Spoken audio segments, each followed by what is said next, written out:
নমস্কাৰ জেআৰজি ব্লগ লৈ সকলোকে স্বাগতম জনাইছো। আজি আমি আলোচনা কৰিবলৈ লৈছো পাঞ্জাব নেশ্যনেল বেংকত খালী হোৱা ক্লাৰ্কৰ পদৰ সম্পৰ্কত। ইতিমধ্যে পাঞ্জাব নেশ্যনেল বেংকত খালী হৈছে প্ৰায় 310টা ক্লাৰ্কৰ পদ। পদসমূহ হ'ল গ্ৰাম পঞ্চায়ত অধিকাৰী ভেকেন্সি।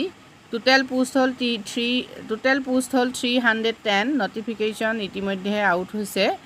এপ্লাই 1 জুলাইৰ পৰা অনলাইন আৰম্ভ হৈছে। লাষ্ট ডেট হ'ল 30 জুলাই। যদি আপোনালোকে এই পদসমূহৰ বাবে আবেদন কৰিব খোজে তেতিয়াহ'লে আপোনালোকৰ বয়স 21ৰ পৰা 38 বছৰৰ ভিতৰত হ'ব লাগিব।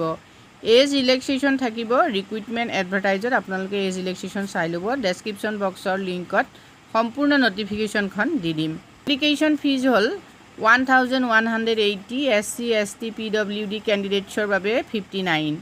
Mode of payment online. PNB clerk eligibility qualification আপোনালোকে চাওক। Candidate should possess degree PG relevant discipline CA CMA CFA। Eligibility সম্পৰ্কত আৰু যথেষ্টখিনি তথ্য আছে। আপোনালোকে ডেছক্ৰিপশ্যন বক্সৰ লিংকত এবাৰ চাই ল'ব। পদসমূহৰ বাবে আপোনালোকে কেনেকৈ আবেদন কৰিব? পাঞ্জাব নেশ্যনেল বেংকৰ ৱেবছাইটত গৈ আপোনালোকে এই পদসমূহৰ বাবে আবেদন কৰিব লাগিব।